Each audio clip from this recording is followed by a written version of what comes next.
Well, I have to say I'm a little confused today because my colleague pointed to an email suggesting that you weren't aware that we had a presence in Benghazi. So if you weren't aware we had a presence, I don't know how you could have interfered with security there. But nonetheless, I do think that's what they're aiming at. I know the ambassador was someone you helped pick. I know the ambassador was a friend of yours. And I wonder if you would like to comment on what it's like to be the subject of an allegation that you deliberately interfered with security that cost the life of a friend. Well, Congressman, it's a very personally painful accusation. It has been rejected and disproven by nonpartisan, dispassionate investigators, but nevertheless, having it continued to be bandied around is deeply distressing to me. You know, I would imagine I've thought more about what happened than all of you put together.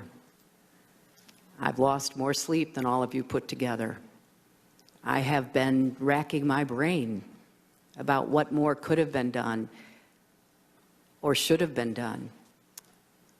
And so when I took responsibility, I took it as a challenge and an obligation to make sure before I left the State Department that what we could learn, as I'm sure my predecessors did after Beirut and after Nairobi and Dar es Salaam and after all of the other attacks on our facilities, I'm sure all of them, Republican and Democrat alike, especially where there was loss of American life, said, okay, what must we do better?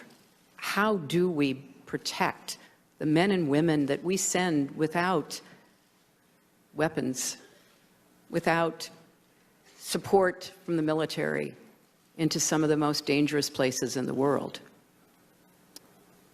And so I will continue to speak out and do everything I can from whatever position I'm in to honor the memory of those we lost and to work as hard as I know to try to create more understanding and cooperation between the State Department, our diplomats, our development professionals from USAID,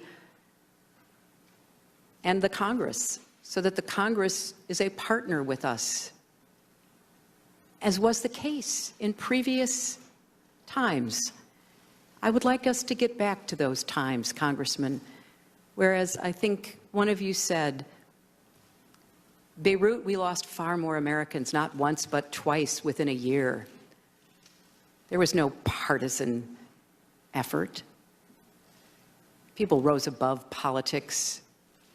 A Democratic Congress worked with a Republican administration to say, what do we need to learn? Out of that came the legislation for the Accountability Review Board. Similarly, after we lost more Americans in the bombings in East Africa, again, Republicans and Democrats worked together. Said, what do we need to do better? So I'm an optimist, Congressman. I'm hoping that that will be the outcome of this and every other effort so that we really do honor not only those we lost, but all those who, right as we speak, are serving in dangerous places, representing the values and the interests of the American people. Thank you, Madam Secretary. Gentleman from California yields back. I'm going to address a couple of things that he said and then recognize myself. Because he invoked the family members of the four, Madam Secretary, and partially this will be for your benefit also, but I want to specifically address the family members that are here. There is no theory of the prosecution, Mr. Schiff, because there is no prosecution. There's a very big difference between a prosecution where you already have reached a conclusion and you're just trying to prove it to people. This is an investigation, which is why it's so sad that nowhere in that stack that you just put up there, where the emails of Secretary Clinton, the emails of the ambassador, 50,000 pages worth of documents, eyewitnesses, that's the real tragedy. To the family and the friends, when you're told that there have been 7 previous investigations in an ARB, you should immediately ask, why did you miss so many witnesses? Why did you miss so many documents? This is not a prosecution, Mr. Schiff. You and I are both familiar with them. I've reached no conclusions, and I would advise you to not reach any conclusions either until we reach the end. There are 20 more witnesses. So I'll agree not to reach any conclusions if you'll do the same. With that, Madam Secretary, regardless of where he ranked in the order of advisors, it is undisputed that a significant number of your emails were to or from a Sidney Blumenthal. Now, he did not work for the State Department. He didn't work for the U.S. government at all. He wanted to work for the State Department, but the White House said no to him. Do you recall who specifically at the White House rejected Sidney Blumenthal? No, I do not. After he was turned down for a job at the State Department by the White House, he went to work where? I think he had a number of consulting contracts with different entities. Well, if he had a number of them, do you recall any of them? I know that he did some work for my husband. Well, he worked for the Clinton Foundation. That's correct. Okay. He worked for Media Matters. I'm sure he did. He worked for Correct the Record. I'm sure he did. When you were asked about Sidney Blumenthal, you said he was an old friend who sent you unsolicited emails, which you passed on in some instances because you wanted to hear from people outside what you called the bubble. We will ignore for a second whether or not Sidney Blumenthal is outside the bubble, but I do want to ask you about a couple of those other comments, because what you left out was that he was an old friend who knew absolutely nothing about Libya, was critical of President Obama and others that you work with, loved to send you political and image advice, had business interests in Libya, which he not only alerted you to, but solicited your help for, and you often forwarded his emails, but usually only after you redacted out any identifiers so nobody knew where the information was coming from. What does the word unsolicited mean to you? It means that I did not ask him to send me the information that he sent me, and as I have previously stated, some of it I found interesting, some of it I did not, some of it I forwarded, some of it I did not.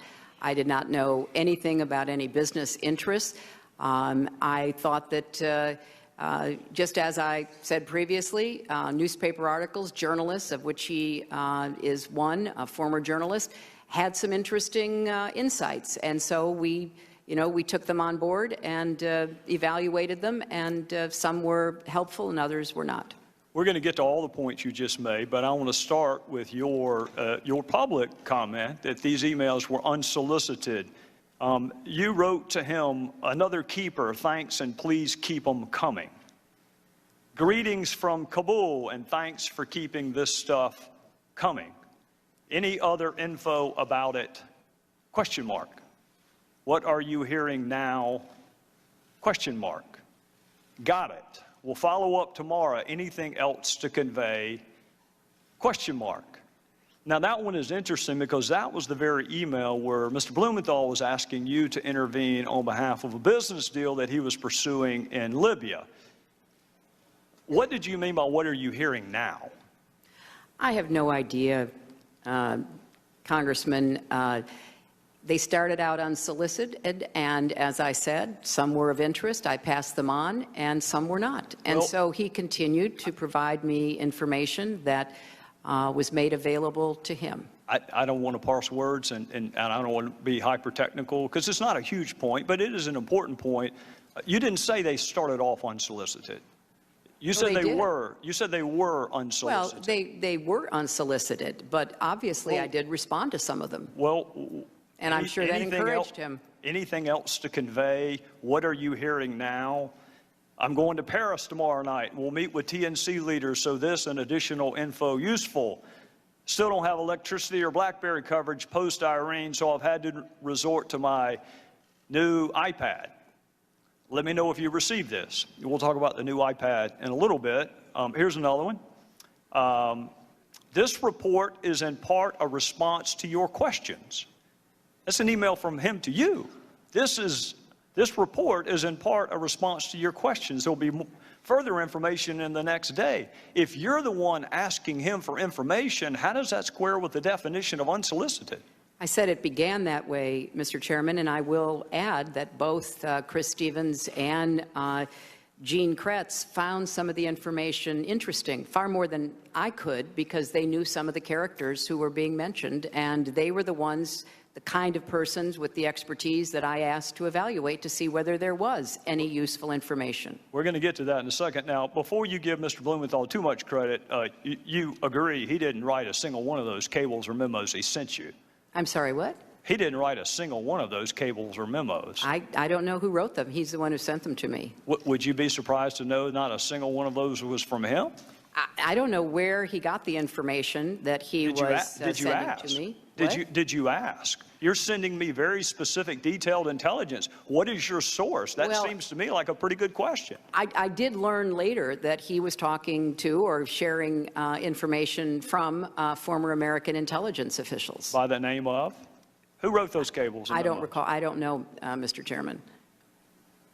You had his information passed on to others, but at least on one occasion you asked Ms. Abedine, can you print without any identifiers? Why would you want his name removed?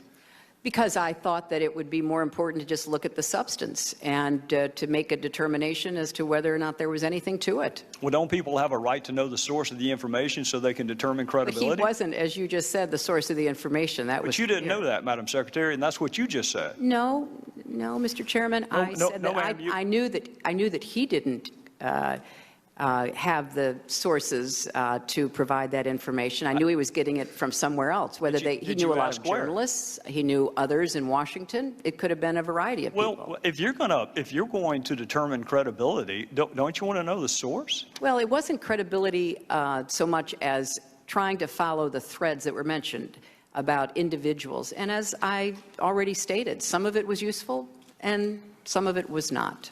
Well, did the president know that Mr. Blumenthal was advising you? He wasn't advising me. And, Mr. Chairman, did he know that he was your most prolific emailer that we have found on the subjects of Libya and Benghazi? That's because I didn't do most of my work That's about fair. Libya on I'm not challenging that, Madam Secretary. I am not challenging that. All I'm telling you is the documents show he was your most prolific emailer on Libya and Benghazi. And my question to you is, did the president, the same White House that said you can't handle him, can't hire him, did he know that he was advising you? He was not advising me, and I have no reason to have ever mentioned that or know that the president knew that. All right, I want to draw your attention to an email about Libya from Mr. Blumenthal to you, dated April 2011. It will be Exhibit 67. And this is informative. Should we pass on, and in parentheticals, unidentified to the White House? If you were going to pass something on to the White House, why would you take off the identifiers?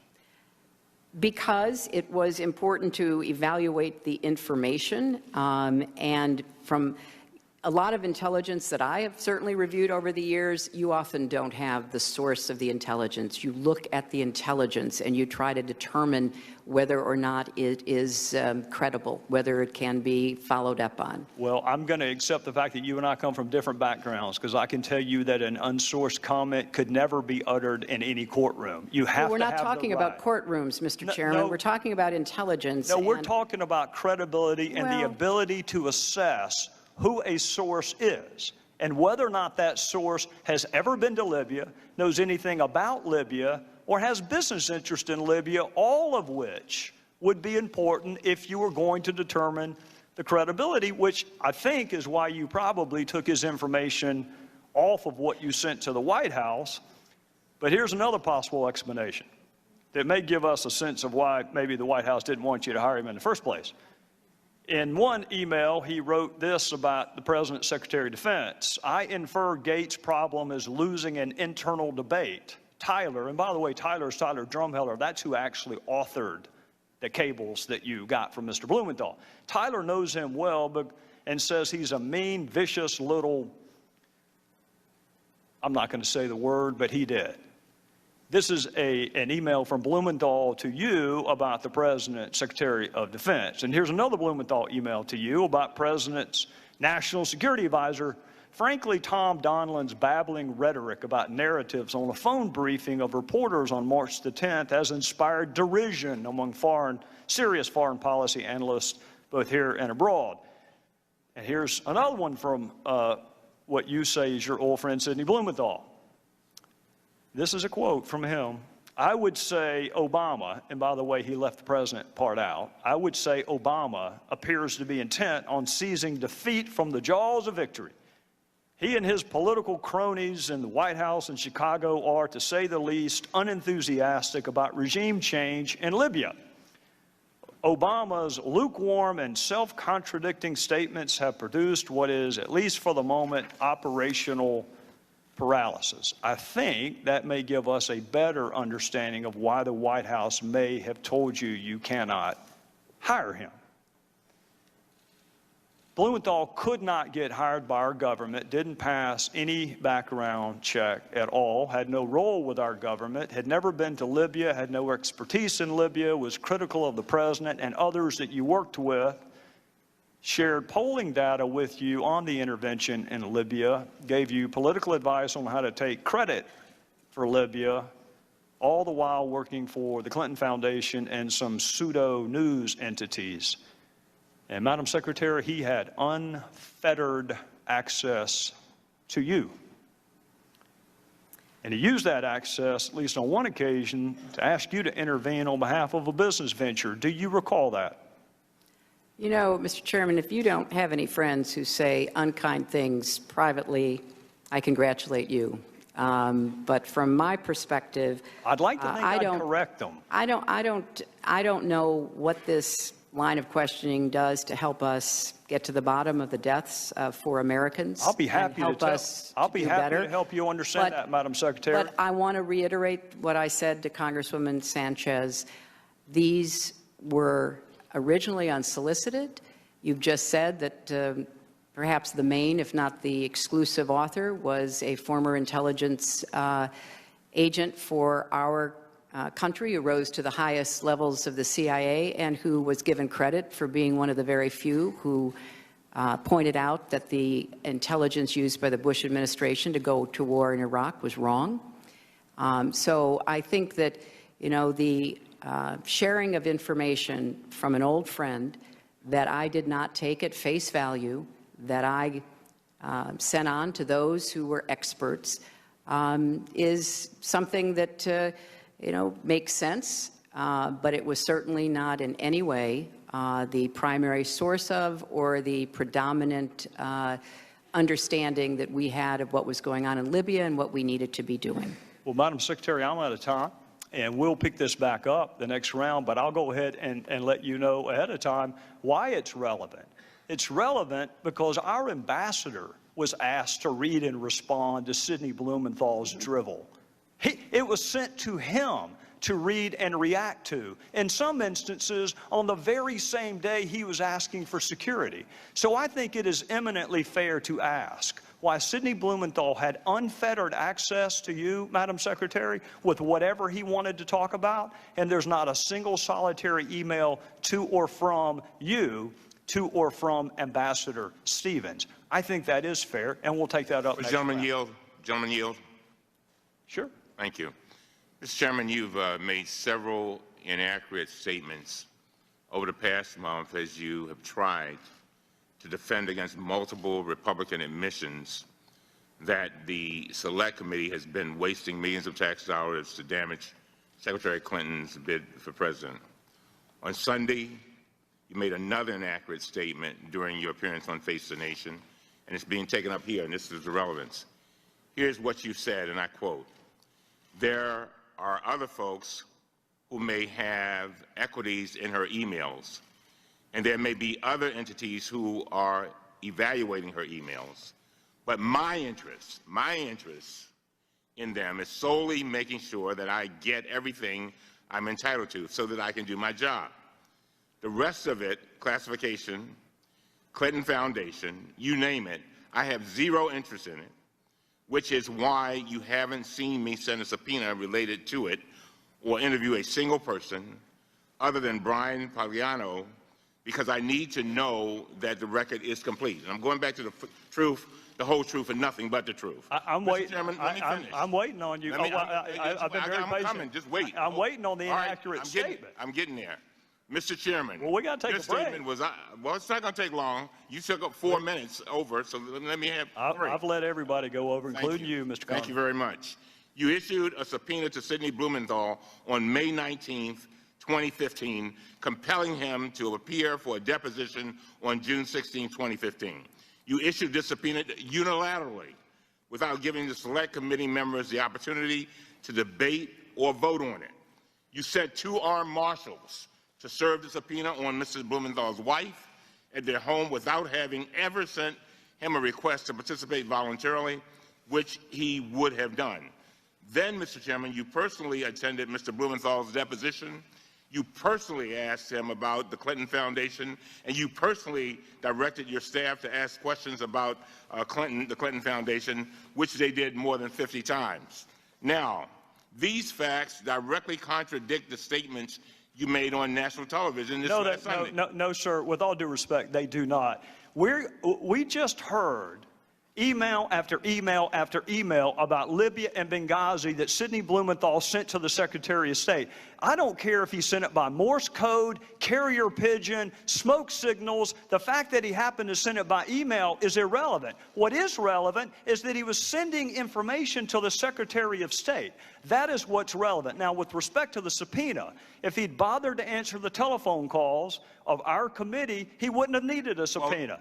Would the gentleman yield?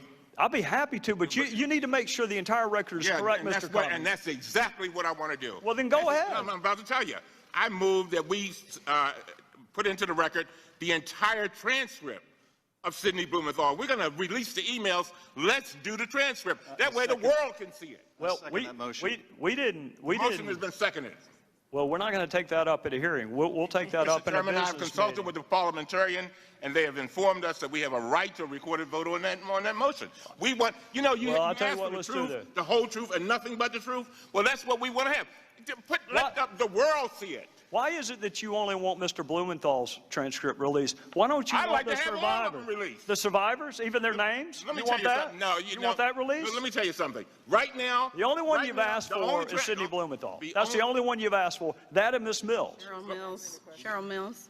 That's not true. No, that's 2 out of 54. Now, if you want to ask for some fact witnesses, we asked for a recorded vote on the Blumenthal. You said from the beginning we want the truth, the whole truth, and nothing but the truth. Why don't we just put the entire transcript out there and let the world see it? What do you have to hide? His are the only emails that you have released.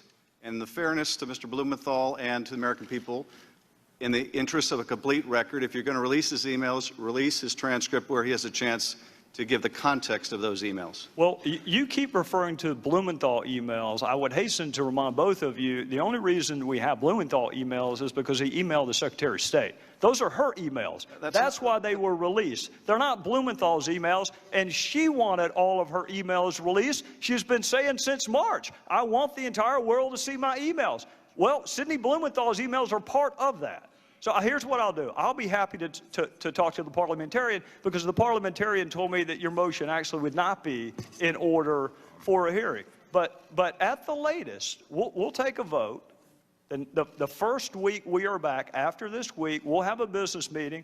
We can take up Mr. Blumenthal's transcript. We can take up whatever other transcripts you want. And while we're there, we can also take up the 20-some-odd outstanding discovery requests that we have to different executive branch entities. Why don't we just take all of it up then? Mr. Chairman, the allegations that have been made against him are refuted by his own testimony. In the interest of not having... That's your opinion, Adam. Well, if you disagree, then release the transcripts. What allegation, Adam? Why conceal the transcripts, even if the motion were not in order? You have the power to release them. You have the power to say I'll tell you why, now because I'm not going to release one transcript of someone who knows nothing about Libya by his own admission, while people who risk their lives, you have no interest in their story getting out. You don't want the 18 DS agents. You don't want the CIA agents. The only transcripts you want released are Ms. Mills and Sidney Blumenthal. Mr. Chairman, so we'll take all of this up in November. The only person you were interested in asking about during your entire questioning was Sidney Blumenthal. If you're so interested in him,